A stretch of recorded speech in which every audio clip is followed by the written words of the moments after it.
Hello, all you beautiful souls. Jules here, and happy Moon Day. We're at a fresh start of a new week, and I wanted to pop on to do our astrology forecast for the week. And this is for May 5th through the 11th. So, summer is approaching. We just had Beltane yesterday, and that marked the start of summer. So I hope you all got to dip your fingers in the soil and drag some branches across the grass and yard, and maybe even plant some seeds. And it's almost like being in Kairos time, because when I'm out in nature, it's almost like I'm in a different dimension. Chronos times does not exist to me, and time seems to almost slip away when I'm walking in nature, checking out all the beauty that surrounds me. And before I know it, it's like almost dark outside.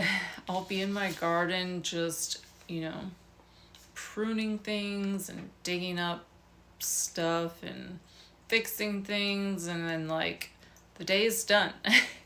And all I've done is just play in the dirt. And we have Venus, the planet of love and harmony, will be sextile with Pluto, who just turned retrograde as of yesterday, May 4th. And Mercury will be conjunct Chiron, which is the wounded healer, today. So slipping in that Kairos time where we are in the zone, slipping away into the 5D world. Saturn is currently in Pisces, and we want to take the time to enjoy this placement before Saturn moves into Aries on May 24th. And the last time that Saturn was in Aries was actually in 1998. So if you can think back to that good old ending of the 90s, that is where we're going to get to be again. And these coming weeks, when Saturn comes to a sign, it tends to legitimize or legalize certain things, aspects in our lives. So Saturn in Pisces brought us a lot of liquid fluid energy of things that were intangible and making them tangible for us. Pluto retro in Aquarius, for the full length that it has been in, has advanced technology for us. We've been seeing a lot of AI in robotics. Pluto in Aquarius speeds things up in our data. We have nanotechnology being implemented. GPT is advancing. The vision is we will not age. These nanobot technologies, I don't know if you guys have heard about them, but basically it's like a chip that they put in your nanocortex on the outside layer of your brain, and it goes through and scans, and it finds all the degeneration in your cells, and it regenerates your cells. So essentially they're saying that we can live until we're like 1,000. I don't know about that, but it's pretty interesting stuff. Okay. Also, there is a lot of talk about microdosing, and this comes with Aquarius season. All that new age woo-woo stuff is coming to be normalized in ways of therapy and healing. And they say that in 2027, it ends a cycle for a human era for us. So we're coming to that.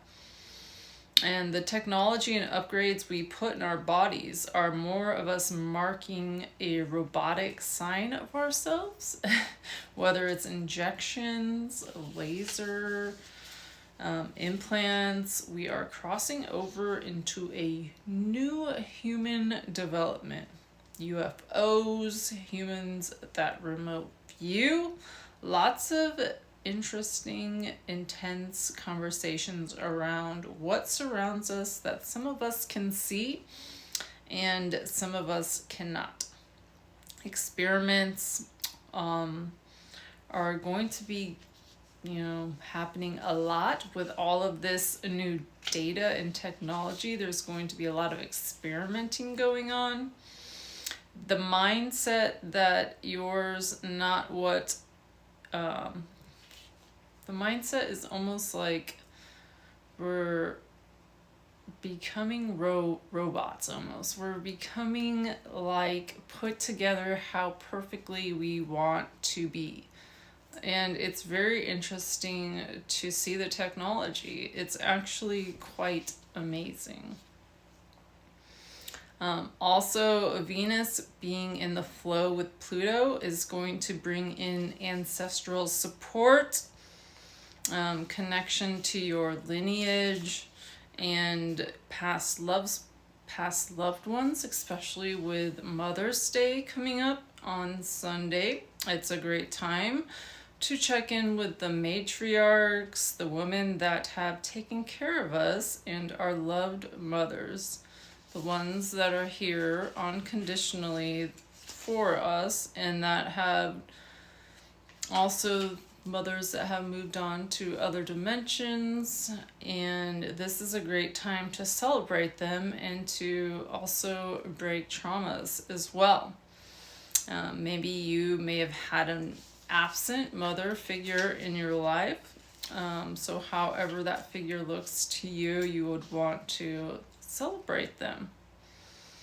And how that has also shaped you and what devices that has left you to in the absence of having a mother. These are highly pivotal times. It's a 9-year, so it's a karmic year. It's intense. It's magical, it's surreal, and it's almost like a chapter ended, or more like a book is done. Close the book. We're done. We're moving on to a new genre, a new fantasy, a new horror. Whatever your book genre is going to be, I'm sure it has it all. And Pluto in Aquarius is going to be here for the next 19 years. And Mercury in Taurus will get us to kind of slow down, dig our heels, and make our roots in the ground. And take a chance or a time to set aside and think about what really matters to you. It's a week of self-examination, a light week as in the planets in astrology not doing much, a little bit of integration going on, and Mercury in Taurus will hopefully hit that wall that we've just all been feeling like we've been running around and there's no end. Hopefully that end will, bring its fruition. It is the year of the divine pendulum, a lot of shifts, a lot of the unknown. So that is it for tonight. Much love and light as always, and I'll see you all tomorrow. Jules.